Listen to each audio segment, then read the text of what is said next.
यार आपने देखे नहीं चल के देख मैंने तो इतना सही लिखी बात।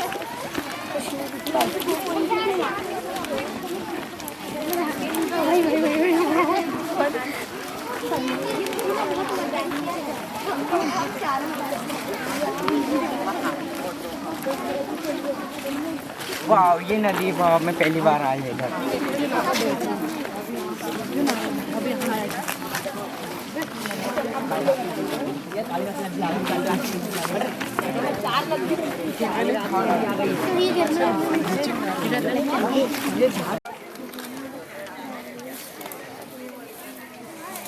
थोड़ा सा ऐसे बोलना किसी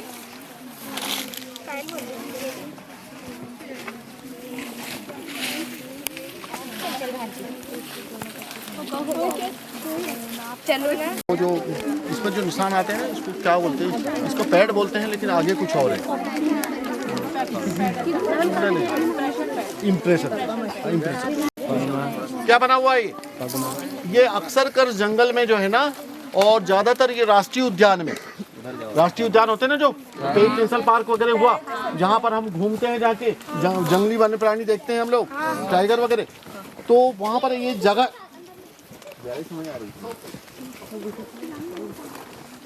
रेत दिख रही है ना, धूल और रेत दिख रही है इसमें। क्या होता क्या है कि जंगलों में जहाँ पर विशेष तौर पे अपने राष्ट्रीय नेशनल पार्क वगैरह होते हैं ना, राष्ट्रीय नेशनल पार्क मतलब राष्ट्रीय उद्यान या नेशनल पार्क, जहाँ राष्ट्रीय उद्यान होते हैं, जैसे पेंच हुआ, जैसे पचमढ़ी हुआ, तो वहाँ पर क्या है, वन्य प्राणी हमेशा इधर उधर जाते रहते हैं, है ना। तो क्या होता है कि जैसे हम ये क्या कहाँ बनाते हैं, जैसे इधर से रास्ता आ रहा है, रास्ता रहता है, तो उस रास्ते से जिप्सी भी आती है ना, पैदल नहीं चलते जिप्सी। तो जिप्सी क्यों आती है, वो काय के लिए आती है, वो गश्ती करने मतलब हमारे वन्य प्राणियों की कोई ऐसा तो नहीं घुसा है, कोई शिकारी तो नहीं आया, ये देखने के लिए आती है, समझे ना, वो देखने के लिए आती है वो जिप्सी। अब होता क्या है कि फिर वो जिप्सी जब आती है या मोटरसाइकिल से आते हैं, तो यहाँ पर रोक देते हैं उसको, रोक के फिर बगल से निकलते हैं, लेकिन यहाँ आके देखते हैं। इसमें क्या होता है कि जो भी वन्य प्राणी यहाँ से, जैसे टाइगर हुआ या पैंथर यानी तेंदुआ हुआ, ये वहाँ से निकलते हैं, तो उनके पैर के निशान वहाँ पर अच्छे से दिखते हैं, यहाँ पर नहीं दिखेंगे वो घास में, है ना, इसलिए ये बनाए जाते हैं। सामान्य तौर पे ये जो है ना, इसको बोलते हैं इम्प्रेशन पैड, है ना, इसको क्या कहलाता है, ये इम्प्रेशन पैड, है ना। अब यहाँ पर जो चीतल है या भेड़की है या कोई किसी भी प्रकार की हिरन है, वो यहाँ से नहीं गुजरती, यहाँ से पास नहीं होती। वो ज़्यादातर मांसाहारी प्राणी ऐसा रास्ता पकड़ते हैं, है ना, तो उनके निशान, इससे भालू भी गुजर जाएगा तो भालू के निशान आ जाएंगे पैर की, है ना। सोन कुत्ते होते हैं ना जंगल में, उसके भी निशान आ जाते हैं। तो ये इसलिए बनाए जाते हैं कि ये देखने के लिए कि यहाँ से कौन सा वन्य प्राणी गुजरा है और कौन से वन्य प्राणी गुजरा है, मतलब यहाँ है कि नहीं, तो उससे पता क्या लगता है। एक कदम पीछे चल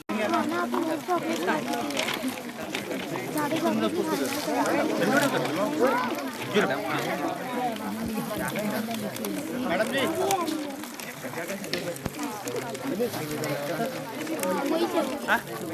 नहीं आपको नहीं बोल रहा हूँ।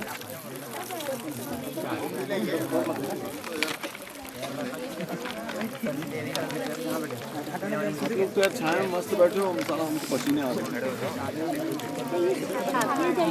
का रेपर अपने पास रखना है। पक्षी, अच्छा चलो बताओ, आप लोग यहीं पर बताओ, मोर नाचता है या नहीं नाचता? तो नाचता है कि नाचती है?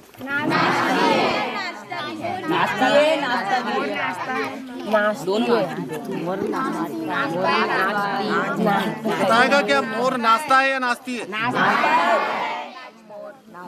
और मोरनी? मोरनी कभी भी नहीं नाचती।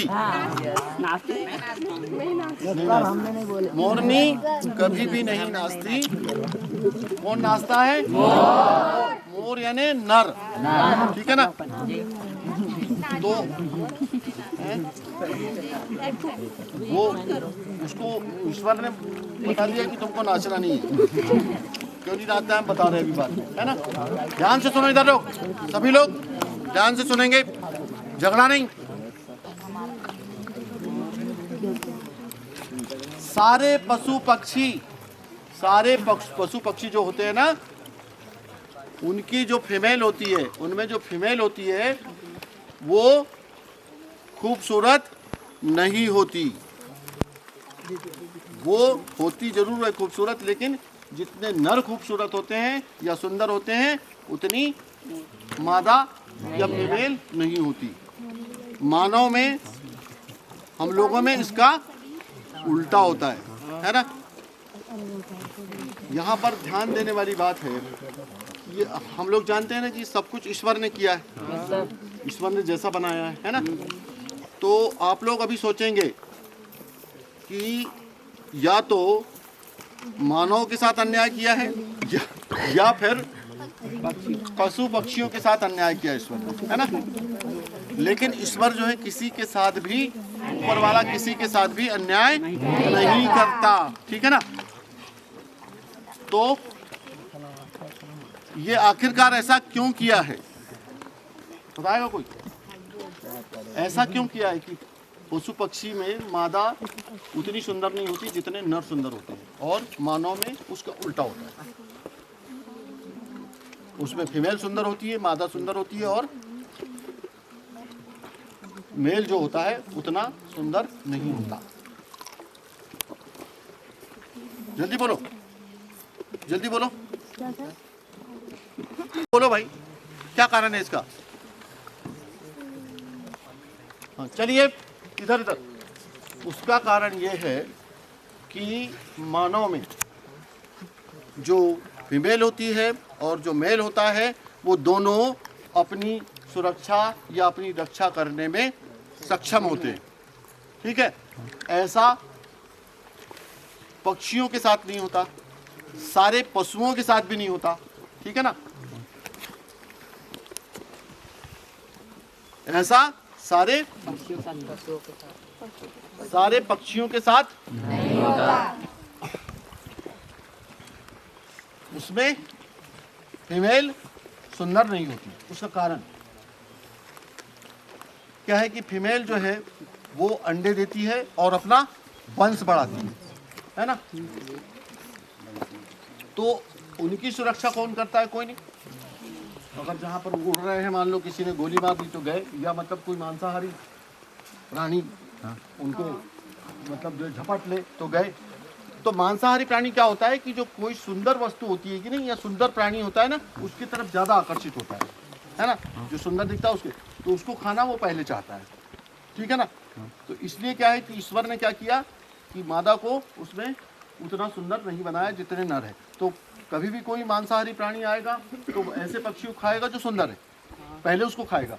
तो क्या होता है कि वो नर को खा सकता है, वो खा लेता है, ठीक है ना, और मादा को नहीं खाता, तो आराम से वो अपना वंश बढ़ाती है, ठीक है ना। पशुओं में भी ऐसे ही होता है ना।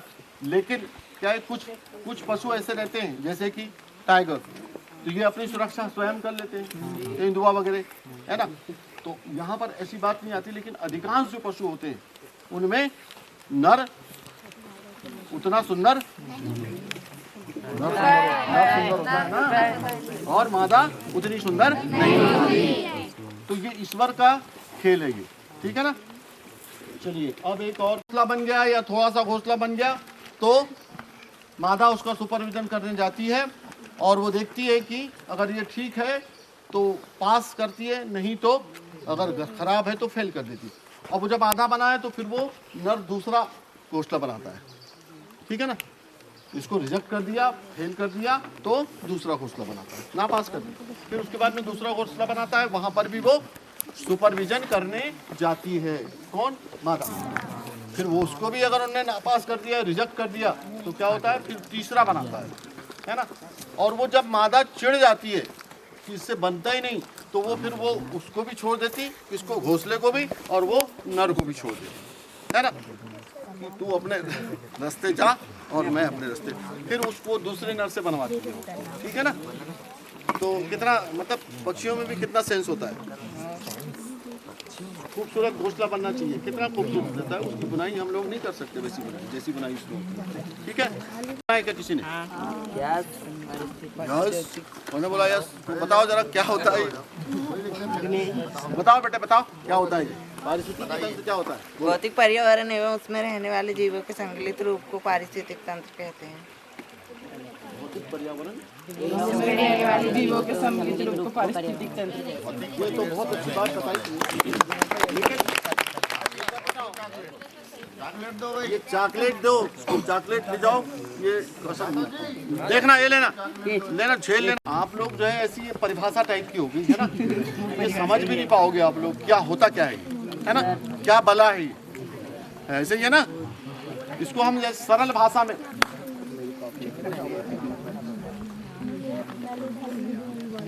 बात नहीं, बिल्कुल बात नहीं। पृथ्वी पर जितने भी जीवन चलते हैं, जितने जीवन का मतलब चाहे वो पशु पक्षी के हो, किसी भी प्राणी के हो, चाहे वनस्पति के जीवन हो, है ना, तो कहाँ कहाँ चलते, उधर आवाज में कहाँ चलते हैं जीवन? जल में अलग चलता है और जमीन पे थल में अलग प्रकार से चलते हैं। जल में अलग प्रकार से चलते हैं, जीवन चलता है ना। अब ये जल में कैसे देखते, मछली होती है ना, उसमें और छोटे छोटे पानी वाले मेंढक होते हैं, है ना। फिर वो क्या बोलते हैं, चामड़ोक किसको बोलते हैं? बड़ा बहुत पुराना नाम है, तो बहुत छोटा था तब का याद है। चामड़ोक, उसके वो जो मेंढक के जो होते हैं ना बच्चे, उनको बोलते हैं चामड़ोक, ठीक है ना। तो ये सब रहते हैं ना इसमें।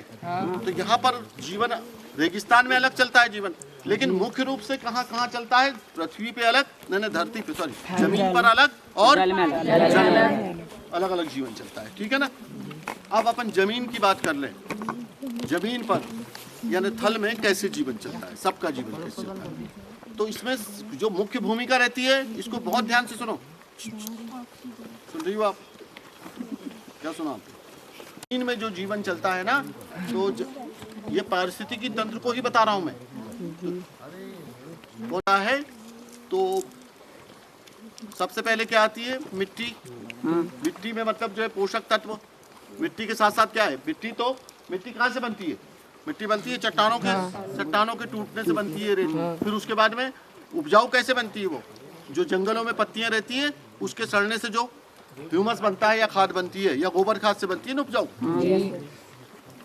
तो जमीन में क्या होती है? मिट्टी, मृदा, है ना, मृदा होती है।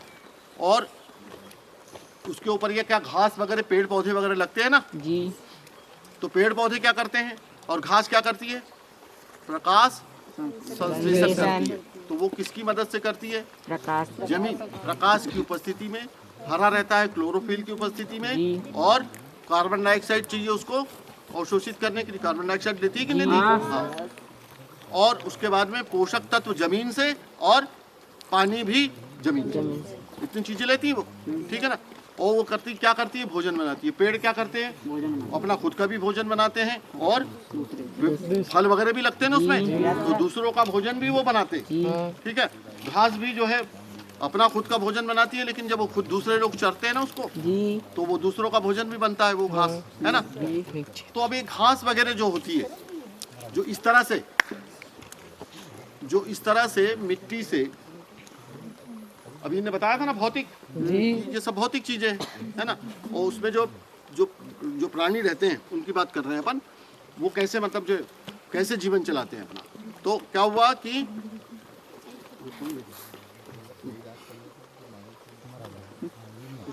पौधे वहां पर है, उनने क्या बनाया? भोजन। अब इसको कौन खाएगा? मवेशी खाएगी ना। और अगर फसल है तो उसका अनाज हम खाएंगे, सब्जी है तो हम भी खाएंगे, ठीक है। और उसमें बहुत सारे कीट भी खाते हैं, कीट होते हैं ना बहुत सारे, पक्षी भी खाते हैं, है ना। जो शाकाहारी जितने भी है वो सब खाते हैं। हिरण हुआ, बकरी हुआ, भैंस बैल सब खाते हैं। इनको कौन खाता है बाद में? मांसाहारी खाते हैं ना, मांसाहारी खाते हैं। फिर बहुत सारे मांसाहारी होते हैं, है ना, छोटे होते हैं, बड़े होते हैं। सबसे बड़ा हमारे यहाँ कौन है? टाइगर, जंगल की बात कर रहा हूँ, है ना, टाइगर होता है, टाइगर खाता है। अब ये सब लोग जब मरते हैं, एक ना एक दिन तो सबकी उम्र होती है ना, तो मरते हैं, तो कहाँ जाते हैं? जमीन में जाती है ना। तो जमीन में क्या होता है, सड़ने की प्रक्रिया होती है, सब सड़ के फिर क्या बनाते हैं, ह्यूमस, खाद, मिट्टी, अच्छी वाली मिट्टी। फिर वही प्रक्रिया फिर पेड़ पौधे के पास में आया। तो ऐसा चला कि नहीं ये जीवन, चक्र चला ना ऐसा। अब एक बात बताएं आप, इस चक्र में जैसे मान लीजिए कि शाकाहारी प्राणी नहीं है तो क्या होगा, खत्म हो गए हो, मान लिया हम सब मार डाला उनको, क्या होगा,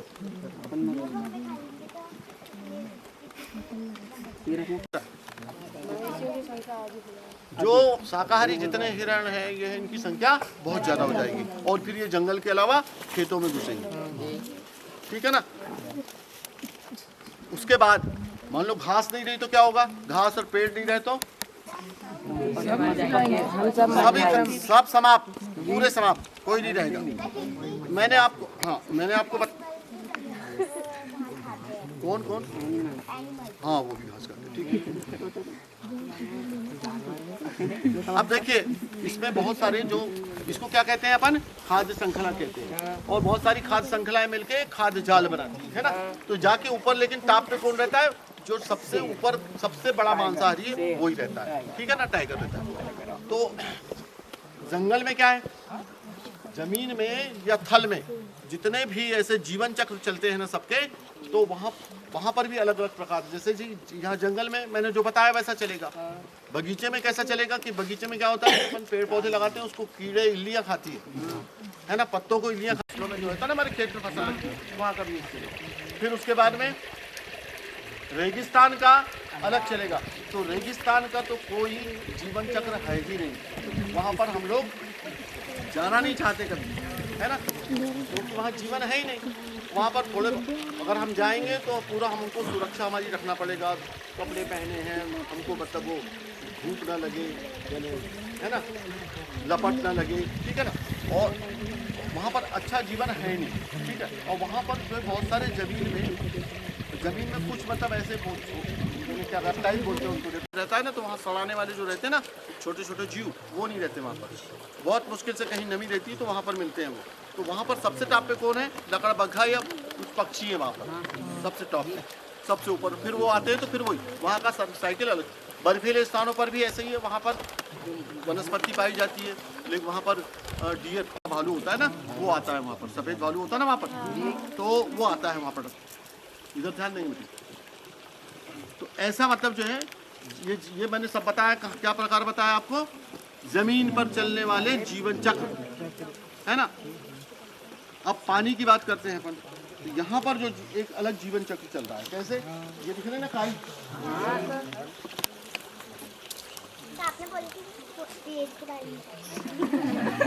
देखो अभी आप लोग शांत रहो, पेड़ के बारे में बहुत अच्छे से बताऊंगा, लेकिन ये जब ध्यान से सुनोगे आप तब, है ना, इसको पहले ध्यान से सुनो। ये जो पानी है ना, पानी जल में, तो जल में भी जो है ना अलग अलग जीवन चक्र चलते हैं। कैसे चलते हैं, समुद्र में अलग चलेगा, यहाँ के पानी में अलग चलेगा, तालाब में अलग प्रकार से चलेगा। समुद्र में कौन है टॉप पे, वहाँ पर भी नीचे जलीय पौधे रहते हैं ना जमीन में, और मतलब नीचे समुद्र में, तो वो खाते हैं शाकाहारी। और शाकाहारी सबसे ऊपर टॉप पे कौन जाएगा, वहाँ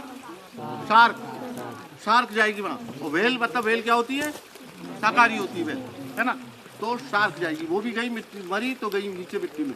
यहाँ पर क्या है कि बहुत सारे वो चामडोक है और भी बहुत सारे जलीय अभी ये दिख रहे हैं आपको। यहाँ जो नदी है ना, छोटी नदी है, यहाँ पर जो सभी जंतुओं का जीवन चक्र अलग चल रहा है।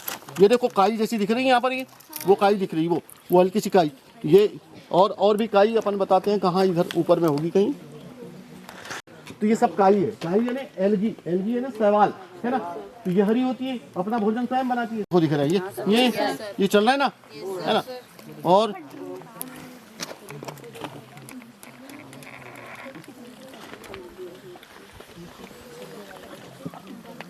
ये देखो यहाँ पर भी छोटे छोटे जीव जंतु चल रहे हैं। एक ये जड़ आई हुई है, ये देखो क्रम से ऐसे जैसे ऐसा लग रहा है कि कोई वो सांप वाप हो, है ना, दिख रहा है ना ऐसा। हाँ, तो बार बार ऐसे क्रम से, हाँ अब मत देखो उसको, है ना, वो है वो क्या है, जड़ है, ठीक है। तो ये यहाँ पर जो जितने जीव जंतु है, इसको या तो मछली खाएगी, है ना, मछली खाती है, छोटी मछली खाएगी। छोटी मछली को क्या कौन खाता है? बड़ी मछली खाएगी। अब अगर यहाँ भालू हो तो बड़ी मछली को भालू खा जाएगी, है ना। तो यहाँ पर टॉप पर कौन जाएगा? भालू। या फिर उसको पक्षी खाते हैं, तो एक किंग फिशर होता है ना, जिसको राम चिड़िया बोलते हैं, है ना, वो किंग फिशर खाता है। बगुला खाते हैं यहाँ पर, है ना। तो वो टॉप पे, फिर वो जाएंगे मिट्टी में, फिर मिल जाएंगे। तो ये जीवन चक्र सब समुद्र में तो बता ही दिया मैंने, तालाब का भी ऐसा ही है, कुएं का अलग है। इसमें बहुत सारे अलग अलग जगह पे अलग अलग, जैसे कि हमारे चंबल में है, तो चंबल में क्या है? घड़ियाल और मगर है टॉप पे ऊपर, मगर और घड़ियाल। मगर और घड़ियाल में क्या अंतर होता है? मगरमच्छ में और घड़ियाल में क्या अंतर? घड़ियाल की जो है सूंड जैसी लंबी होती है ना, हाँ, और उसके मगरमच्छ की ऐसी सूंड नहीं होती, ठीक है ना, उतना अंतर है उसमें। तो वहां पर क्या है टॉप पे? मगर, है ना, घड़ियाल और मगर वहाँ टॉप पे है। तो ये जीवन चक्र जो है ना, अगर मान लो इसमें मान लीजिए कि यहाँ काई नहीं होगी, छोटे छोटे एग्जाम्पल दे रहा हूँ उदाहरण में, काई नहीं होंगी तो जलीय, यहाँ पर जलीय जीवन संभव नहीं है। वो बड़े बड़े शार्क दिखते ना, अगर समुद्र में छोटे छोटे प्लांट नहीं होंगे ना, तो वो शार्क भी नहीं होगी बड़ी वाली। तो इसलिए क्या मैं बार बार बता रहा था ना आपको कि ये जो जितने भी जीव जंतु है वो एक दूसरे से जुड़े हुए हैं, एक नहीं है तो दूसरा भी नहीं है, ठीक है ना। तो ये समझने वाली बात है। ये इसी कारण बोलते हैं कि सबको जीने दो और खुद भी जियो, ठीक है ना। अच्छा, आपको मैं बता रहा हूँ, अभी बताया ना मैंने आपको जीवन कैसे चलते हैं, जल में और थल में, है ना, कैसे चलते हैं। तो बहुत सारे उदाहरण है, मैं जो बता रहा था कि सबको जीने दो और खुद जियो, तब तो दुनिया चलेगी, नहीं तो नहीं चलेगी, समाप्त हो जाएगी, ठीक है। इसमें मैं एग्जांपल दे रहा हूँ, जिसको हम मतलब जो है खराब समझते हैं, बुरा समझते हैं। जैसे सर्प हुआ, तो सर्प हुआ तो हम सोचते हैं कि हमारे लिए तो काट देता है, हम मर जाते हैं। जब तक कि हम उसके ऊपर पैर नहीं रखेंगे, है ना, या उसको छेड़ेंगे नहीं, तब तक कि वो हम पर हमला नहीं करता। सर्प क्या करता है? ऊपर वाले ने सबको बनाया है इसलिए कि कुछ ना कुछ मतलब जो अति करता है ना, वो अति समाप्त हो, है ना। जैसे गांव में होता है ना, गांव में कोई बदमाश होता है, गुंडा होता है, दादा होता है, तो हम लोग बोलते हैं ना कि भाई रावण की भी अति नहीं चली तो इसकी क्या चलेगी, बोलते हैं ना। तो ऐसा ही ईश्वर ने सभी जगह ऐसा ही बनाया है, जितने जीवन चक्र चलते हैं उसमें। जैसे कि अगर मान लो चूहे ज्यादा बढ़ेंगे, चूहे हैं, है ना, तो चूहे अगर ज्यादा बढ़ेंगे तो उसके लिए क्या बनाया है? सांप और बिल्ली, ठीक है। चूहे ज्यादा बढ़ेंगे तो उसके लिए क्या बनाया है? मोर नेवले, है ना, है? सांप और बिल्ली। सर्प के लिए मोर भी खाता है, नेवला जो होता है ना। अब कीट, इससे आप मतलब समझ जाना, जो हमको लगता है कि हमारे लिए सब नुकसानदायक कीट, फिर कीट अगर बढ़ते हैं तो पक्षी, है ना, पक्षी है, ठीक है। पक्षी अगर बढ़ते हैं तो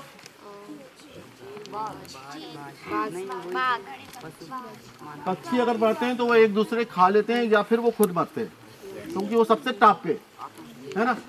इसलिए जो सबसे टॉप पे होगा, ये जो खास श्रृंखला ये चलता है ना जीवन, जो सबसे ऊपर होगा वो या तो अपने आप ही मरेगा वो, या फिर खुद जैसे कि टाइगर है, शेर है, अगर वो ज्यादा होगा तो क्या होता है कि अपने आप दोनों आपस में, चारों आपस में झगड़ते हैं, जितने भी होंगे वो आपस में झगड़ते हैं फिर मरते हैं, है ना। उनको मारने वाला ये तो शिकारी है। तो शिकारी तो क्या है? अप्राकृतिक कृत्य है, ये मतलब अपराध। अपने आप वाली जो प्रकृति ने जो बनाया है वो क्या है कि अगर टाइगर ज्यादा होंगे तो ये आपस में लड़के मर जाएंगे, ठीक है ना। अब समझ में आया ना कि मतलब ज्यादती अति जो है प्रकृति, अगर जैसे हम लोग अगर ज्यादा हो गए तो फिर कोरोना जैसी और कोई बीमारी आएगी, है ना। तो प्रकृति को या ईश्वर को अति कहीं पर भी बर्दाश्त नहीं है। इसको क्या कहते हैं? वैश्विक तापमान बढ़ता जा रहा है, ग्लोबल वार्मिंग, है ना। उसका कारण क्या है? क्या कारण है उसका? पेड़ कट रहे हैं, बहुत सारा प्रदूषण। देखो कार्बन डाइऑक्साइड जो है ना, जब बढ़ती है वायुमंडल में तो गर्म होने लगता है वायुमंडल, और जंगल कट रहे हैं उसके कारण तो हो ही रहा है। जंगल कटने से क्या हो रहा है कि वायुमंडल को कार्बन डाइऑक्साइड को अवशोषित करने वाले भी घट रहे हैं, और कार्बन डाइऑक्साइड को छोड़ने वाले बढ़ रहे हैं। जैसे कि हमारे बहुत सारे वाहन जो है ना, अब हम लोग जो है एक वाहन के स्थान पे हमारे घर में किसी घर में एक के लिए मोटरसाइकिल, एक के लिए स्कूटी, एक के लिए 4 व्हीलर, एक के लिए बड़ी कार, एक के लिए छोटी कार, ऐसे मतलब तो हम लोग बिना सोचे समझे, है ना, ये बढ़ा रहे हैं। हम लोग क्या कर रहे हैं, बढ़ा रहे हैं, है ना। जितनी आवश्यकता है उतना ही रखना चाहिए। इससे क्या हो रहा है, प्रदूषण बढ़ रहा है। और क्या होता है, प्रदूषण और कैसे बढ़ता है और तापमान कैसे बढ़ता है। पराली जलाने से कार्बन डाइऑक्साइड बढ़ती है। पराली कहाँ जलाई जाती है, ज्यादातर पंजाब और हरियाणा में। जो गेहूं का रहता है ना कचरा, उसको जलाते हैं, उसको बोलते हैं पराली जलाना, उसको जलाते हैं, उससे बढ़ती है। फिर बहुत सारी फैक्ट्रीज है, कारखाने हैं, उससे निकलती है कार्बन डाइऑक्साइड। फिर बहुत सारे एसी है, एयर कंडीशनर, उससे निकलता है क्लोरोकार्बन, वो भी खतरनाक गैस है। तो ये सब तापमान को बढ़ाते हैं। फिर उसके साथ साथ क्या है कि जहाँ जहाँ पेड़ कटते हैं, जमीन खुली होती है, पत्थर खुले होते हैं, उनके ऊपर सूरज की किरणें पड़ती है, वो तपते हैं।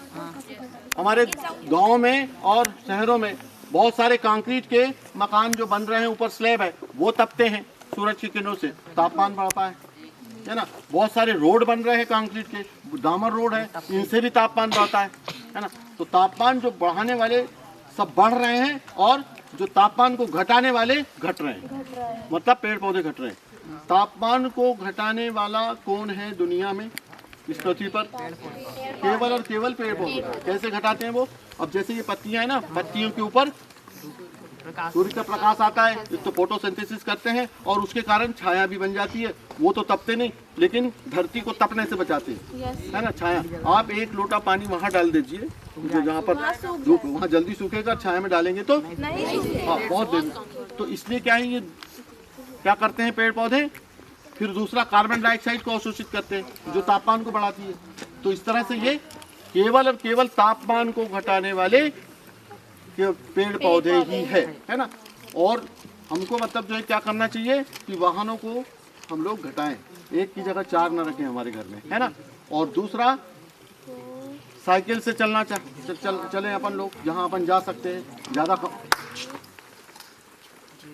साइकिल चलाने के बारे में बता, साइकिल चलाना है हमको जहाँ पर हम जा सकते हैं वहाँ। तो उससे क्या होगा कि प्रदूषण, कार्बन डाइऑक्साइड निकलेगी, प्रदूषण मतलब जो है नहीं निकलेगी उतनी, है ना, उतनी देर तक तो कम होगा प्रदूषण। ये बहुत सारी चीज़ें, ठीक है ना। तो इससे मतलब जो है प्रदूषण कम होगा। और एकमात्र केवल पेड़ पौधे ही, पराली ना जलाएं, कचरा ना जलाएं, इससे होगा। और सबसे महत्वपूर्ण कौन है? पेड़ पौधे। वो ही मतलब जो है प्रदूषण को भी कम कर सकते हैं और तापमान। प्रदूषण कैसे कम करते हैं कि वो और कार्बन डाइऑक्साइड लेते हैं ना, तो जितने हरे पौधे होंगे जहाँ पर, उतना प्रदूषण वो कम करेंगे। एक बात बताया था मैंने कि जितने हरे होंगे तो कार्बन ऑक्सीजन उत्पादित करेंगे। और उल्टा उसका और भी है, तो उसका और भी है, कार्बन डाइऑक्साइड भी अवशोषित करेंगे, वो ग्रहण करेंगे, उससे प्रदूषण कम होगा, ठीक है ना। तो 2 तापमान और प्रदूषण वाली बात होगी। अब मिट्टी पर आते हैं अपन। बताएं आप लोग। चट्टान के टुकड़े, घर्षण, तूफान, नदियों में जो पानी बहता है, चट्टान टकराने से मिट्टी बनती है ना, बारीक होती है, मिट्टी बनती है। लेकिन क्या इस मिट्टी में, ये रेत में हम लोग फसल उगा सकते हैं क्या? नहीं उगा सकते। इसके लिए जरूरी क्या है कि खाद चाहिए, है ना। या तो गोबर खाद चाहिए, पत्तियों की खाद। तो गोबर खाद कहाँ से आती है? गाय बैल से। और वो गोबर खाद मतलब गाय बैल कहाँ से मतलब प्राप्त करते हैं? तो वो भी वनस्पति से ही है ना। तो गोबर खाद भी वनस्पति से है, और जो पत्तियों से बनती है खाद, वो भी वनस्पति से। मैंने अभी आपको सारे जो जीवन चक्र चलते हैं ना, इधर ध्यान दो, जीवन चक्र जितने चलते हैं उसमें ये बताया था कि नीचे आके वो मिट्टी में मिल जाता है ना। अब मिट्टी में कैसे मिलता है? सड़न से मिलता है, ये भी बताया था। तो जैसे कि जो मिट्टी बनती है, जो क्या बोलते हैं उसको, ह्यूमस या खाद बनती है ना जंगल में, या जहाँ पेड़ पौधे रहते हैं पत्तियों से, तो वो कैसे बनती है बताया जरा, कैसे बनती है? पत्तियों से, डालियों से, लकड़ी से, ये सब खाद कैसे बनती है? कौन बनाता है इसको? केचुए तो अलग काम करते हैं, केचुए उपजाऊ बनाते हैं मिट्टी को, हाँ, वो जमीन के अंदर रहते हैं। जो खाद बनती है ना, खाद है, ह्यूमस बोलते हैं जिसको, वो जो पत्तियों से कैसे बनती है, डालियों से कैसे बनती है? सड़ने से बनती है ना। अभी वो देखो पत्ती है वहां पर, वो दिख रही है ना पत्ती, वो सड़ के नहीं रही है। अरे काहे की छांव, वो धूप में पड़ी हुई पत्ती है, वो सड़ नहीं रही। वो क्यों सड़ नहीं रही हो? क्योंकि वो उनकी मतलब वो डालों से अलग होके नीचे गिर गई। तो नीचे तो सड़ती है पत्तियां, तो नीचे वो अभी क्यों नहीं सड़ रही? मैं ये पूछ रहा हूँ, अभी वर्तमान में क्यों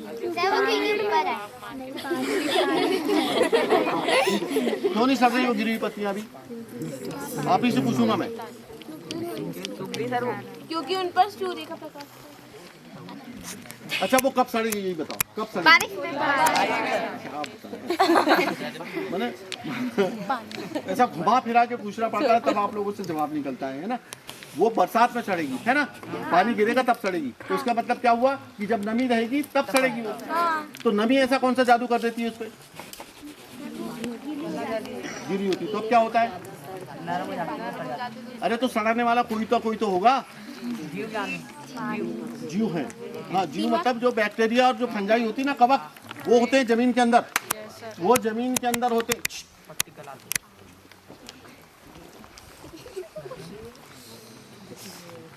बैक्टीरिया और जो फंजाई होती है कि नहीं, फंजाई क्या बोलते हैं? कवक बोलते हैं हिंदी में, है ना।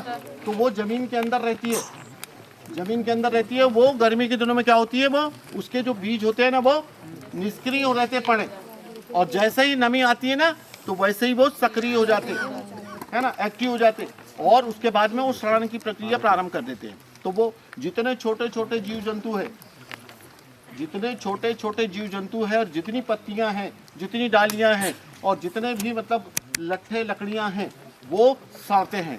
कब सड़ते हैं? बरसात, पूरी बरसात में सड़ते हैं, क्योंकि उस समय पूरी बरसात में नमी रहती है और ये फंजाई वगैरह एक्टिव रहती है। और दूसरा दीमक होती है ना, दीमक भी मतलब जो है लकड़ियों को खाती है और उसको भी डिकम्पोज करती है।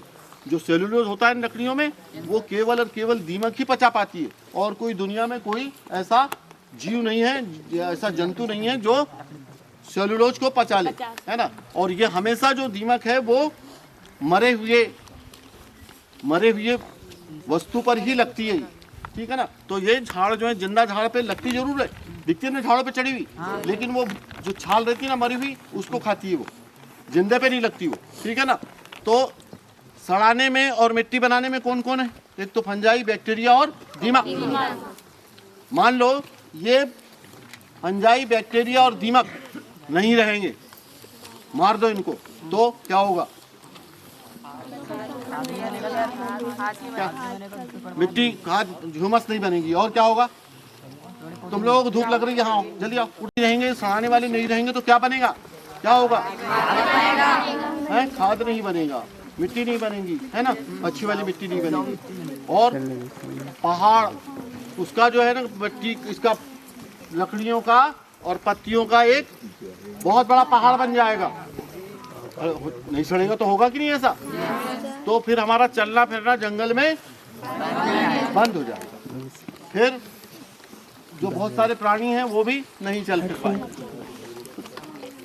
कभी आपने जो सड़ाने वाले हैं उन पर ध्यान दिया है कभी? ये जो फंजाई और बैक्टीरिया ध्यान दिया है क्या? वो भी उनका हम पर कितना बड़ा एहसान है, कितना बड़ा एहसान है, बहुत बड़ा। तो उन पर ध्यान देना चाहिए ना। तो जहाँ पर पहली बात तो जैसे कि हमारा रेगिस्तान है, मरुस्थल है, वहाँ पर जो है ये उतने एक्टिव रहते नहीं हैं, और वहाँ पर ये फंजाई वगैरह बहुत कम स्थानों पर रहते हैं, क्योंकि वहाँ पर नमी नहीं रहती, ठीक है ना। तो हमको इनका धन्यवाद करना चाहिए, इनका शुक्रिया अदा करना चाहिए। किनका? ये जो कवक और बैक्टीरिया है इनका, ठीक है ना। तो एक बार अपनी स्टाइल में बोलिए इनको सबको धन्यवाद, या हाथ जोड़ के बोलिए उनको धन्यवाद, या फिर मतलब जो है जैसा आता है वैसा बोलिए। धन्यवाद कवक और है ना, धन्यवाद, ठीक है। तो इनका ध्यान रहे आप लोग कि जहाँ पर, अच्छा जहाँ पर ज़्यादा नमी, अभी हम लोग गए थे वहाँ, हम लोग कहाँ गए थे अभी कल? गंगार खीरी, वहाँ के जंगल में अभी भी सड़ रहा है, क्योंकि वहाँ पर नमी है अभी पूरे जंगल में। इतना घना जंगल है, बहुत ही बढ़िया, ठीक है ना। तो अब मिट्टी बनाने वाले कौन होंगे भाई? केवल और केवल वह ये तो हुए, लेकिन किससे बनाते? वो तो होना ही होना। लेकिन अच्छा, इसका मतलब ये हुआ कि हर छोटे से छोटे जीव का भी महत्व है ना। उनके बिना भी हमारा जीवन नहीं चल सकता। तो बनाने वाले कौन है? पेड़ पौधे ही हुए ना, उनके पत्तियों से बनता है ना। चलो अब आगे बढ़ते हैं। चलो यहाँ बार बोलते हैं इसको, मगर के जो मगर का स्किन होता है ना, चमड़ी होती है ना, वैसी छाल है, ठीक है ना। इसका क्या महत्व है? हरे पत्ते रहते हैं। अब एक काम करो जरा सा, इसमें एक बहुत ही अच्छी चीज दिख रही ना, घना जंगल है नहीं दिख रहा है इधर सब कुछ घना जंगल, ठीक है ना। यहाँ पर भी बहुत सारे, जैसे ये पेड़ दिख रहा है आपको, ये काय का पेड़ है? कौवा का पेड़ है ना, कौवा का पेड़। और इधर ये सागौन के पेड़ में भी पत्तियाँ लगी है ना। और मेरा ख्याल है इधर कौवा के ज़्यादा है। जामुन, जल जामुन दिख रही है क्या? नहीं है, जल जामुन की नहीं है यहाँ पर, है ना। साजा वगैरह हैं और भी कुछ दूसरी, लेकिन सब हरा हरा है, दिख रहा है ना, सब हरा हरा। तो ये हरा रहेगा तो ऑक्सीजन बनती है ना। पीपल का वृक्ष, पीपल का वृक्ष, बरगद का वृक्ष, नीम का वृक्ष, आम का वृक्ष, जामुन का वृक्ष और भी बहुत सारे, कुसुम का वृक्ष, जो साल भर हरे रहते हैं, तो वो ज़्यादा ऑक्सीजन देते हैं। आप लोगों को मालूम है कि पीपल का वृक्ष 24 घंटे ऑक्सीजन देता है, ऐसा कहते हैं ना। तो 24 घंटे पीपल का देता है, तुलसी का देता है। वो 24 घंटे नहीं देता, वो सबसे ज़्यादा ऑक्सीजन देता है वो पीपल का, है ना, क्योंकि उसकी पत्तियाँ ज़्यादा दिनों तक के हरी रहती है, ठीक है। इसी प्रकार बरगद है और नीम भी है, ठीक है ना। तो जिन गाँव में ये 4-5 प्रकार के पेड़ ज़्यादा होंगे ना, वो गांव स्वस्थ रहेगा। पहले हमारे यहाँ जो बारात आती थी कि नहीं गांव में, वो पहले अमराई के नीचे रुका करती थी, रुकती थी ना, कि नहीं मालूम? अमराई समझते हो? अमराई के आम क्या के होता है अमराई? आम के पेड़ों का झुंड इकट्ठा। वहाँ कुआं भी होता था, ठीक है ना। और खेतों में ये अमराई हुआ करती थी। और पहले बारात जो है जब गांव में आती थी, तो सबसे पहला विश्राम कहाँ होता था? अमराई में, ठीक है ना। आजकल ये अमराई बिल्कुल नहीं रह गई, ठीक है। तो मैं आपको क्या बता रहा था कि जितने मतलब ये 4-5 प्रकार के पेड़ जिस गांव में रहेंगे, वो वहाँ पर उतना हरा रहेगा, ठीक है। अपन जो कीटों की और पक्षियों की पूरी बात करना, अभी अपन ने जो जीवन चक्र चलते हैं ना, सब सारों के सारे जीवन जो चलते हैं, उनमें कीटों का क्या महत्व और पक्षियों का क्या महत्व है, इसके बारे में अभी हम पूरी तरह से जान नहीं पाए, ठीक है ना। अब एक बात बताइए आप लोग, सबसे पहले हम कीट की बात, कीट में क्या क्या आएंगे? तितली भी आएगी, है ना, जितनी मक्खियाँ हैं पंख वाली वो सब आएगी, जो तुम्हारे दीमक है वो भी आएगी, इसमें भी पंख निकलते हैं दीमक के, ठीक है ना। और कीटों में और क्या आएगा? मधुमक्खियाँ भी आएगी, ये सब आएगा, है ना। तो ये जो मक्खियाँ हैं, ये जो कीट हैं, ये मतलब हमारे लिए उपयोगी है या हानिकारक है?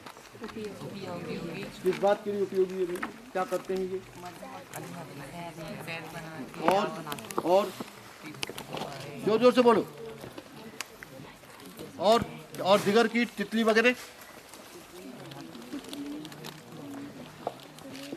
तितली जो अपने, तितली की एक खासियत होती है, वो अपने पैर से स्वाद लेती है। वो कैसे? जीभ नहीं लेती, पैर से स्वाद लेती है तितली, है ना।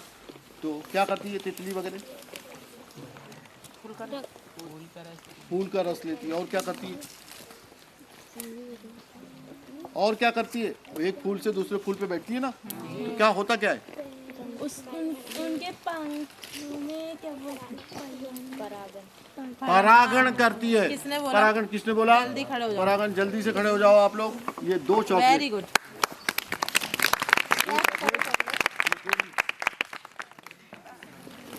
2 चॉकलेट परागण करती है, सबसे महत्वपूर्ण परागण। मधुमक्खियां भी परागण करती है, सब परागण करती है ना। मैंने मतलब बहुत बार पढ़ा हूँ, कहीं व्हाट्सएप में आता है, कभी किसी पेपर में आया कि जिस दिन दुनिया से या इस पृथ्वी से समाप्त होगी तो पूरी दुनिया समाप्त हो जाएगी, है ना। तो पहले तो ऐसा कुछ जब पढ़ा तो ऐसा कुछ सोचा नहीं, लेकिन बाद में जब सोचते गए तो समझ में आया कि इसमें ये क्या करती है, ये परागण करती है ना। तो परागण के बाद में क्या होता है, नर से मादा के ऊपर जाती है ये, तो पराग कण को वहाँ मादा फूल तक पहुँचाती है। उसके बाद क्या होता है, बीज बनता है। दुनिया में जितनी भी वनस्पतियाँ हैं, दुनिया में या पृथ्वी पर जितनी भी वनस्पतियाँ हैं, उनका 75% परागण यानी बीज बनाने की जो प्रक्रिया है कौन करता है, केवल और केवल इंसेक्ट या कीट या मधुमक्खियाँ, तितली वगैरह, है ना। 75%। अगर मान लो ये कीट अगर नहीं रहेंगे तो पूरी दुनिया समाप्त हो जाएगी, कीट नहीं रहेंगे तो, है ना। लेकिन जैसे मान लो हम नहीं, दुनिया में हम भी आते हैं, अगर हम नहीं रहेंगे तो कीट का बाल भी बाका नहीं होगा, ठीक है ना। तो कीट हमारे लिए कितने महत्वपूर्ण है समझ में आए, है ना। अब हम लोग उसको क्या कर रहे हैं, कीटनाशक से मार रहे हैं। मैंने अति करने वाला भी आपको सिद्धांत बताया था कि अति किसी की नहीं चलती और प्रकृति उसको बराबर करती है। तो कीटों की जब अति होती है तो कौन बराबर करता है उसको, पक्षी, है ना। पक्षी खाते हैं उसको, तो हमको पक्षी को खाने देना चाहिए, उसको कीटनाशक से नहीं मारना चाहिए। कीटनाशक से हम मारते हैं तो क्या होता है कि वो तो कीट तो कम हो ही रहे हैं, उसके अलावा हम प्रदूषित अनाज खा रहे हैं, सब्जी खा रहे हैं, सब कुछ मतलब फल भी खा रहे हैं तो प्रदूषित खा रहे हैं। तो हमारा क्या हो रहा है, इम्यूनिटी घट रही है और हमारे शरीर में जहर आ रहा है, ठीक है ना। इम्यूनिटी घटने से क्या होगा एक दिन कि हम पर कोई भी बीमारी जल्दी अटैक है ना, जल्दी चली आएगी। जैसे कोरोना आया था ना इस समय, तो इसका कारण ये, और पहले बड़े बड़े शहरों में आया, इसका क्या कारण है कि वहाँ पर ये कोरोना सबसे पहले बड़े बड़े शहरों में आया। उसका क्या कारण है कि वहाँ के लोगों की इम्यूनिटी बहुत कम थी या कम है, ठीक है ना। तो कीटनाशक के बहुत ज़्यादा दुष्प्रभाव है, तो कीटनाशक हमको बंद करना चाहिए। और क्या करना चाहिए कि जो हर्बल बोलते हैं ना जिसको, या जैविक कीटनाशक का उपयोग करेंगे तब जाके हमारा जीवन बच सकेगा। तो जैविक कीटनाशक कैसे बनते, नीम वगैरह से, नीम, गोमूत्र वगैरह, तो इनसे बनता है जैविक कीटनाशक, ठीक है ना। अब ये तो कीट, और कीट में मधुमक्खियाँ भी आती है। मधुमक्खियाँ इस समय इतनी ज़्यादा कम हो गई, जो मोरस होती थी ना पहले, मोरस हमारी बाड़ियों में लगती थी, अभी कहीं कहीं दिखती है वो, मतलब पहले अगर 100 लगती रही होगी तो अब 2-3 दिखती है। वो कम क्यों हो गई, यही कीटनाशक से कम हो गई, मर गई। सफाया और कीटनाशक डालते ना अपन खेत में, इससे पूरा वो बैठती है फूल पे और जैसे ही वो रस को चूसती है वो मर जाती है, ठीक है ना। इसके कारण वो कम हो गई। तो ये इसका भी रोल बहुत बड़ा है परागण में। परागण होता है ना, पॉलिनेशन, उसमें बहुत बड़ा रोल है। अब इनके मतलब ये कितने प्रकार होते हैं, थोड़ा सा रोचक जानकारी है। इनकी 20,000 प्रजातियां दुनिया में पाई जाती है। किनकी, मधुमक्खियों की। उनमें से 5 प्रजातियां शहद बनाती है। उनमें से कितनी, 5 प्रजातियां शहद बनाती है। और वो 5 शहद बनाने वाली प्रजातियां कौन सी है, सबसे बड़ी मक्खी होती है आज्ञा होती है ना, जो बड़े बड़े झाड़ों पर लगती है ऊंचे, हाँ वो होती है। उसमें मतलब जो है करीब 3 किलो से लेके 20 किलो और कुछ प्रजातियों में 60 किलो तक शहद निकलता है, ठीक है ना। और इसके बाद में आती है सतपुड़िया पोले झाड़ों के अंदर और ज़मीन में अपना छत्ता बनाती है। और अगर उसको जगह ज़्यादा मिल गई तो वो 7 पुड़िया के स्थान पे 20 पुड़िया तक बनाती है और उसमें 15 से 20 किलो तक शहद निकलता है, ठीक है। सतपुड़िया के बाद में आती है मोहरस, उसमें 1 से 1.5 किलो शहद रहता है, जो कि बहुत ज़्यादा कम हो गई है। और सतपुड़िया भी कम हो गई, आज्ञा भी कम हो गई है, ठीक है ना। फिर उसके बाद में आती है मोहरस के बाद में कोथी में 2 प्रकार की कोथी होती है, बड़ी कोथी और छोटी कोथी। बड़ी कोथी में क्या होता है कि वो पोले झाड़ों में रहती है और जितना उसका पोलापन मिलता है उतने लंबाई में उसका जो खांदा होता है ना वो आ जाता है, ठीक है। वो बनाती है और उसमें 1 लीटर या 2 लीटर शहद निकलता है, 1 से 2 लीटर शहद। इसका शहद सबसे ज़्यादा महंगा होता है, जो बड़ी कोथी का शहद होता है, ये 20,000 रुपये किलो तक के बिकता है, ठीक है। उसके बाद में आती है क्या, छोटी वाली कोथी भी पोले झाड़ों में रहती है। उसमें 50 ग्राम से 100 ग्राम तक शहद में निकलता है। इसका जो स्वाद होता है वो खट्टा मीठा होता है और ये भी बहुत दवाई के काम में आता है। ठीक है, तो ये सब 5 प्रकार की मधुमक्खियाँ हमारे छिंदवाड़ा ज़िले में पाई जाती है। ठीक है, 5 प्रकार की मधुमक्खियाँ हमारे छिंदवाड़ा ज़िले में पाई जाती है। आज्ञा मैं भी गांव का ही रहने वाला हूँ। आज्ञा मैंने नहीं निकाला, ना निकालने की कभी कोशिश सोचा भी नहीं मैंने, है ना, क्योंकि बड़ी बड़ी मक्खियाँ होती है, रोज जब काटती है ना तो उससे मृत्यु तक हो जाती है। दोस्तों के साथ में मिलकर सतपुड़ियाँ निकाला हूँ और मोरस भी तोड़ लेते हैं, अभी भी तोड़ सकते हैं, है ना, और कोथी भी दोस्तों के साथ मिलकर निकाला हूँ, लेकिन बड़ी कोथी नहीं। बड़ी वाली कोथी जो है ना वो कहीं कहीं पाई जाती है, जैसे महादेव की पहाड़ियाँ हैं, पचमढ़ी वाला जंगल है, या अम्बाड़ा, इधर ये जो अम्बाड़ा है उधर पाई जाती है ये। तो हम लोग बहुत सौभाग्यशाली हैं, हमारा जिला की 5 प्रकार की मधुमक्खियाँ हमारे यहाँ पाई जाती है। ठीक है ना, तो कीटों का, अब ये कीटों का बता दिया महत्व। इसके बाद पक्षियों का महत्व। पक्षी जो है क्या होते हैं, पक्षी क्या करते हैं, पक्षी कीटों को बैलेंस करते हैं। तो पक्षी भी हमारे कम हो रहे हैं, क्यों कम हो रहे हैं, क्योंकि हम कीटनाशक का उपयोग कर रहे हैं। ठीक है ना, अब पक्षी जो है और क्या काम करते हैं, पक्षी जो हमारे बीजों को जो है ना खाते हैं ना, बहुत सारे फल खाते हैं और वो बीज अपने विष्ठा के साथ में निकाल के दूर डाल देते हैं। प्रकृति ने जो है पेड़ों को चलना तो नहीं है उसको आता, पेड़ों को या बीजों को भी चलना नहीं आता, तो उनका बीज फैले। अगर एक जगह बीज गिर जाएंगे तो सब पेड़ पौधे एक साथ उगेंगे ना, तो फिर वो कैसे पूरे जिंदा नहीं रह पाएंगे, मर जाएंगे वो लोग, है ना।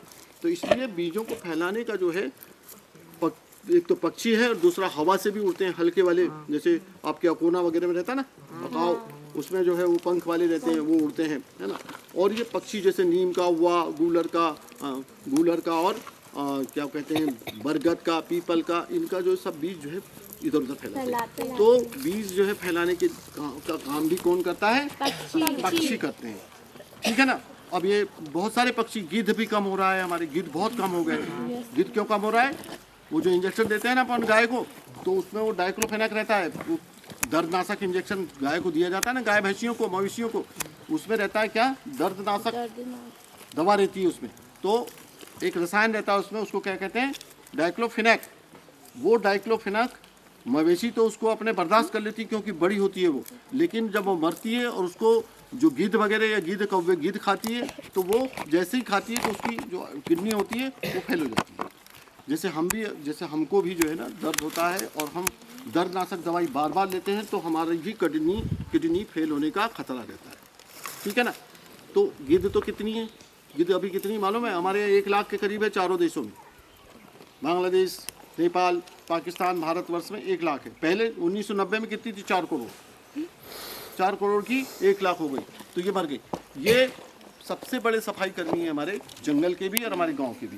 पहले अगर हमारे गांव में कोई जानवर मरता था तो ये ऊपर सब पूरे गिद्ध मंडराते रहते थे, गिद्ध मंडरा, अब नहीं मंडराते, कहीं कहीं मंडराते हैं, है ना। तो वो जानवर का मरा हुआ मांस कौन खाता है, गिद्ध भी खाता है, कौवे भी खाते हैं और कुत्ते भी खाते हैं। ठीक है ना। तो ये भी कम हो रहे हैं। तो कुल मिला के जो है सब पूरा दुनिया बर्बादी की तरफ जा रही है। इसको बचाना है तो पेड़ पौधे लगाना है। ठीक है। क्या है ये, हैंडपंप। तो अब इसमें नीचे कितना है, मिट्टी कितनी होगी, लगभग 50 फीट से नीचे चट्टान लग गई होगी, है ना। यहाँ पर जो है इस स्थान पर, इधर से पहाड़ है, इधर से पहाड़ है, घने जंगल है, तो पानी जैसे मैंने बताया था ना आपको कि पत्तियों के से जाता है नीचे, तो यहाँ पर तो पानी अच्छा अंदर जा रहा है। ठीक है ना।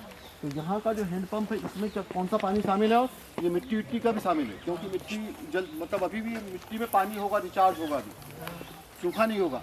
और जो चट्टानों में भी है, ऊपर चट्टानों में भी जो है, जहाँ अंदर में कहीं कहीं चट्टानों में भी पानी होगा, तो ये वो पानी है। ठीक है ना। अच्छा देखो, सब लोग ध्यान से सुनेंगे कि सामान्य तौर पर हमारे जो शहरों में है, सामान्य तौर पर हमारे शहरों में और गांव में आजकल जो पानी कितने फीट पे निकलता है, 700 फीट पे, 800 फीट पे, है ना, इतने अंदर निकलता है पानी। इसको कौन सा पानी बोलते हैं, भूगर्भीय जल। क्या कहते हैं इसको, भूगर्भीय जल। ज़्यादा गहरा नहीं होगा पानी, मतलब ऊपर ही पानी होगा, इसलिए कि ये पूरे पेड़ पौधे यहाँ पर है। इसके अलावा जैसे हम गांव में और शहरों में हैंडपंप खोदते हैं ना, बोरवेल करते हैं कि नहीं, तो कितना गहरा खोदना पड़ता है उसको? 700-800 फीट, 700-800 फीट खोदता है वो। ये अपन बोरवेल करते हैं ना पहले, और उसके बाद ये हैंडपंप लगाते हैं। तो यहाँ पर ये चूंकि पूरा सब तरफ से झाड़ है, पहाड़ है ना, तो पानी यहाँ पर जल्दी नजदीक मिलेगा, है ना। पानी का स्तर जमीन में ऊपर होगा, लेकिन जहाँ पर जैसे हमारे गांव है, शहर है, उनमें कहीं कहीं क्या होता है, कहीं कहीं बहुत जगह 700 फीट पे, 800 फीट पे, 1000 फीट पे, 1200 फीट पे, 1800 फीट पे पानी रहता है। ये पानी जो चट्टान के नीचे निकलता है ना, तो ये कौन सा पानी रहता है? भूगर्भीय जल। भूगर्भीय जल। अब ये भूगर्भीय जल जो है जब निकलता है जमीन से, यानी कहा चट्टानों के बीच से, पहले अब जैसे मान लो हमने बोरवेल चालू किया तो पहले क्या निकलेगी? मिट्टी 50 फीट 35 फीट तक मिट्टी जाएगी, फिर ऐसी चट्टान निकलेगी जो ऐसे गोल हो, लगातार ना हो, और फिर उसके बाद में थोड़ी से मतलब और गहरे जाएंगे अपन तो क्या होगी? चट्टान की परत निकलेगी, है ना। तो फिर उसमें वो जब अपन देखते हैं, जब बोरवेल होता रहता है तो वो धूल टाइप की उड़ती रहती है ना, धूल, और फिर अचानक ही फिर पानी आता है। इसको कहते हैं भूगर्भीय जल। अब ये भूगर्भीय जल मतलब जमीन के अंदर कहाँ से, है ना, ये सोचने में आता है ना। तो ये भूगर्भीय जल जब हमारे पास में बहुत अच्छे जंगल रहे होंगे और लगातार पानी गिरता होगा तो ये बड़ी मुश्किल से चट्टानों में रिचार्ज होता है, बड़ी मुश्किल से जाता है ऊपर मिट्टियों में, तो ये आसानी से चला जाता है, लेकिन जो है उसके नीचे जाना बड़ा मुश्किल है। लगातार पानी गिर रहा हो बहुत दिनों तक के, या बहुत घना जंगल हो लगातार, मतलब ऐसा तो, और जगह उसको मिलेगी तभी जाएगा वो, है ना। तो ये वाला पानी जो है मतलब सैकड़ों सालों में ज़मीन के अंदर गया हुआ है, रिचार्ज हुआ है, और अभी हम क्या कर रहे हैं? उसको बहुत ज़्यादा निकाल रहे हैं। जैसे पेट्रोल पंप है, पेट्रोल पंप में अगर मान लो हमने वहाँ से केवल पेट्रोल भेज दिया और उसमें भरा नहीं टैंक में, तो वो समाप्त हो जाएगा ना। इसी तरह से भूगर्भीय जल अभी 70% खत्म हो चुका है। ये कितना? 70% खत्म हो चुका है। अब इसको हम अगर मान लो लगातार निकालते रहे तो ये 100% खत्म हो जाएगा। क्यों? कि जितना हम निकाल रहे हैं उतना रिचार्ज नहीं हो पा रहा है। बहुत मुश्किल से होता है ना पानी, चट्टानों के अंदर नीचे वहाँ जाना, है ना। मिट्टी में तो आसानी से रिचार्ज होता है, ठीक है ना। तो इस पानी को बचाना बहुत ज़रूरी है, लेकिन हम जहाँ देखो वहीं पर ही बोरवेल कर रहे हैं, ठीक है ना। तो इसके लिए क्या क्या करना पड़ेगा कि हमको जो ये जो मिट्टी में रिचार्ज हुआ पानी, कुओं का पानी ज़्यादा उपयोग करें अपन, नदी नालों का पानी ज़्यादा उपयोग करें, ठीक है ना। तो ये बात समझ में आई कि नहीं आई? आई कि बोरवेल वाली, है ना। बोरवेल से तो हम ऐसा करते खेल समझते कि निकाला, खोदा और निकाल लिया पानी, है ना। ये भी बहुत मुश्किल वाला काम है ना। ये हमारे लिए बहुत ज़्यादा आगे आने वाले समय के लिए बहुत ज़्यादा नुकसानदायक है। ठीक है, चलते हैं।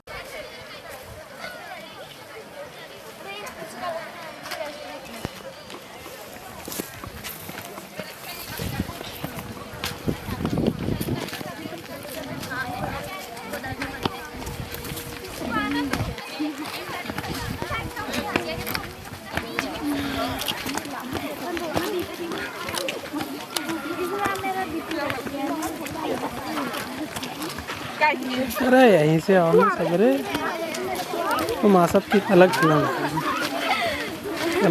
फिल्म है मासप।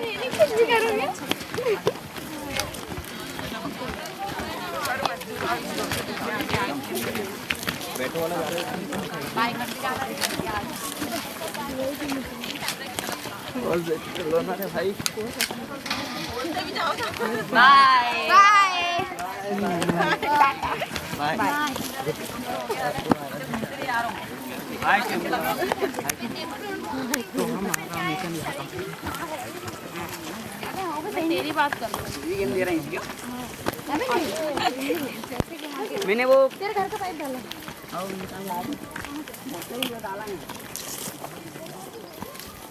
नहीं इतना टाइम लगाने का है क्या? अरे मेरी भी लो ना, मैं भी हाथ धो रहा हूँ ना, तब एक मेरे व्हाट्सएप नंबर पे डाल देना। बिल्कुल बिल्कुल बिल्कुल।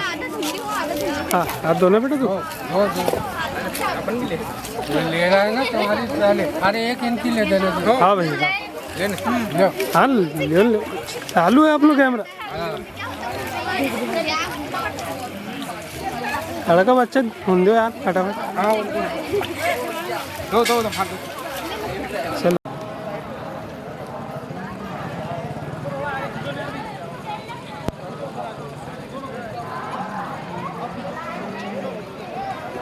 बहुत बढ़िया। मुनारा देव और बंदे भी की। हाँ, वन देवी बहुत बढ़िया। मुनारा देवी।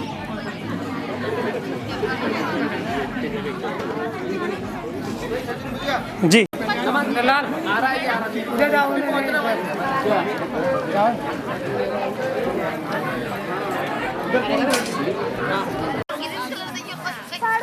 पत्र लेखन या निबंध लेखन, इसमें नीचे आप अपना नाम,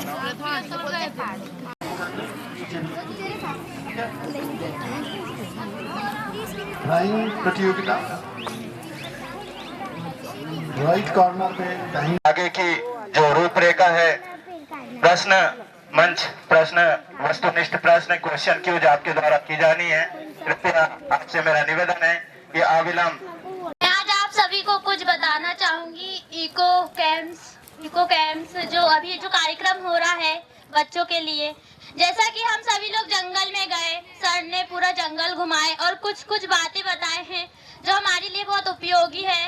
और जैसा सर ने बताए थे कि नदी नालों के किनारे जो पेड़ लगाए जाते हैं उन्हें कभी काटना नहीं चाहिए, क्योंकि वो काटेंगे तो नदी का बहाव आएगा, नदी के बहाव से मिट्टी बह जाएगी और वो पानी का जो भराव है ऊपर उछल जाएगा। इससे हमारे खेतों में पानी आ सकता है और नुकसानदायक हो सकता है। और जैसा कि आप सभी लोगों ने देखा है, मैं बताना चाहूंगी कि जैसे कि आप लोग पेड़ तो लगाते ही होंगे, है ना? पेड़ तो सभी लोग लगाते होंगे। जैसा किसी का जन्मदिन आता है तो सभी लोग लगाते हैं, मतलब लगाते हैं यादगार के लिए, कि यादगार रहे कि हमने अपने जन्मदिन पर लगाए थे। हाँ, और सर ने जो बताए थे कि हमें पेड़ को काटने की जगह उन्हें लगाना चाहिए, क्योंकि पेड़ से हमें ऑक्सीजन प्राप्त होता है। ठीक है, ऑक्सीजन प्राप्त होता है और क्या बोलते हैं, हरे पेड़ पौधों जो है उनसे अधिक ऑक्सीजन मिलता है। और बस इतना ही। सतना गंगाधर इंदौरकर है। मैं कक्षा 10वीं की छात्रा हूँ। मैं शासकीय उच्चतर माध्यमिक विद्यालय तुमड़ागढ़ी से आई हूँ।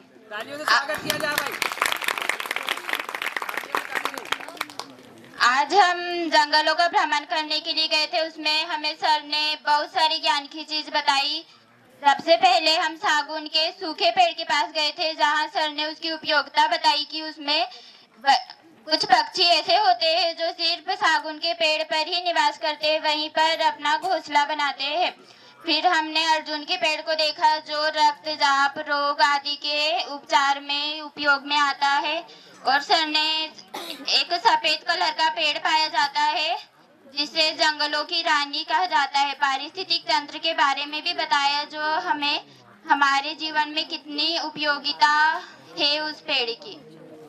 और वनों के बिना वर्षा होना असंभव है, वनों से ही वर्षा होती है, इसलिए हमें वनों की रक्षा करनी चाहिए। सत्यनारायण वर्मा, मैं कक्षा 10वीं का छात्र हूँ। मेरे स्कूल का नाम शासकीय हाई स्कूल सामरभोग। तालियां बजाएं भाई।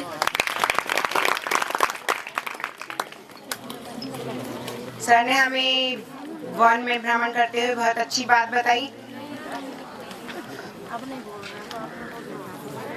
हमें पेड़ों को लगाना चाहिए, एक पेड़ काटे तो 5 पेड़ लगाना चाहिए। और हमें पेड़ों को लगाना चाहिए और हमें फलों मतलब पेड़ों से फल प्राप्त होते हैं, लकड़ियां प्राप्त होती हैं, छांव प्राप्त होती है और अनेक पक्षियों को मतलब वहाँ निवास करते हैं अनेक पक्षियाँ। तो हमें सूखे पेड़ों को भी नहीं काटना चाहिए, जैसे गिलहरी वहाँ पर निवास करती है और छोटे छोटे जीव जंतु भी निवास करते हैं, इसलिए हमें पेड़ों को नहीं काटना चाहिए। और सर ने हमें एक बहुत अच्छी बात बताई कि खेत के मेड़ के आसपास मतलब पेड़ लगाना चाहिए जिससे खेत की मिट्टी है जो बाहर ना जाए और अन्य नदी नालियों को पूरे ना। मैं अपनी वाणी को यहीं पे विराम देकर था। इस पेंटिंग में मेरे ख्याल से उन्होंने सभी कुछ इंक्लूड कर लिया है। कैसे? सबसे पहले तो अनुभूति का क्या है मीनिंग, कि हम अनुभव कर रहे हैं, है ना, और हमारे हाथ में रिस्पॉन्सिबिलिटी है इस धरती को बचाने की। तो देखो उन्होंने हाथ बनाया है और हाथ के ऊपर धरती रखी हुई है। तो हमारे हाथों में धरती के है कि अगर हम उसको अच्छा बना के रखेंगे या फिर उसको नेगेटिव बना के रखेंगे। अब देखो इन्होंने दोनों पॉइंट बताए हैं, पॉजिटिव और नेगेटिव। अगर हम अच्छी हरी भरी धरती बना के रखेंगे, पेड़ पौधे रहेंगे, जंगली जानवर रहेंगे, हरा भरा माहौल रहेगा और पानी में भी सब कुछ रहे, पानी में भी जीव जंतु रहेंगे, तो सभी खुश हैं और ग्रीन कलर से उन्होंने इसको दिखाया हुआ है। दूसरा, उस तरफ अगर हम नेगेटिव साइड देखें तो देखिए यहाँ पे पेड़ हमने काटा तो सूख गया पेड़, ठीक है। फिर उसके बाद पूरा पोल्यूशन हो रहा है, मतलब बिल्डिंग्स वगैरह हैं, फैक्ट्रीज लगी हुई है, धुआं हो रहा है। जो फूल खिला था वो भी मुरझाने की स्थिति में आया हुआ है और जो पानी में भी जो जीव जंतु रह रहे हैं पोल्यूशन की वजह से उनकी भी डेथ हो रही है, ठीक है। तो और डेंजर का कलर इन्होंने रेड से उसको शो किया है। तो ओवरऑल पूरा कॉन्सेप्ट इस पेंटिंग में आपको नजर आ जाएगा, तो इसलिए हमने इसको फर्स्ट सेलेक्ट किया। सही किया कि नहीं? Very good. भारत माता की जय। भारत माता की जय। बड़ी खुशी की बात है कि हमें भी आज अनुभूति कार्यक्रम में सम्मिलित होने का मौका मिला। आज के कार्यक्रम के अध्यक्ष महोदय, हमारे सम्माननीय वन मंडलाधिकारी महोदय, वन परिक्षेत्र अधिकारी महोदय, समस्त वन विभाग के समस्त कर्मचारी बंधुओं, शिक्षक बंधुओं, गणमान्य बंधुओं और मेरे प्रिय बालक बालिकाओं, अनुभूति शब्द से ही समझ में आता है कि हमें अनुभव कैसे प्राप्त होगा, ये जागृत अपने को अनुभव कैसे जागृत होगा। ये हर बच्चों में जागृति आती है कि यार ये ऐसा करने से जल, आकाश, वायु, अग्नि, सूर्य, चंद्रमा और दसों दिशाओं को साक्षी मानकर यह संकल्प लेता हूँ कि मैंने आज अनुभूति कार्यक्रम में भाग लेकर जो जानकारी, ज्ञान और सूझबूझ अर्जित की है उसका व्यवहारिक उपयोग अपने दैनिक जीवन में करता रहूंगा। मैं यह भी संकल्प लेती हूँ कि मैं जीव जंतु, पेड़ पौधे, जल, पर्यावरण की शुचिता के प्रति संवेदनशील रहूंगी।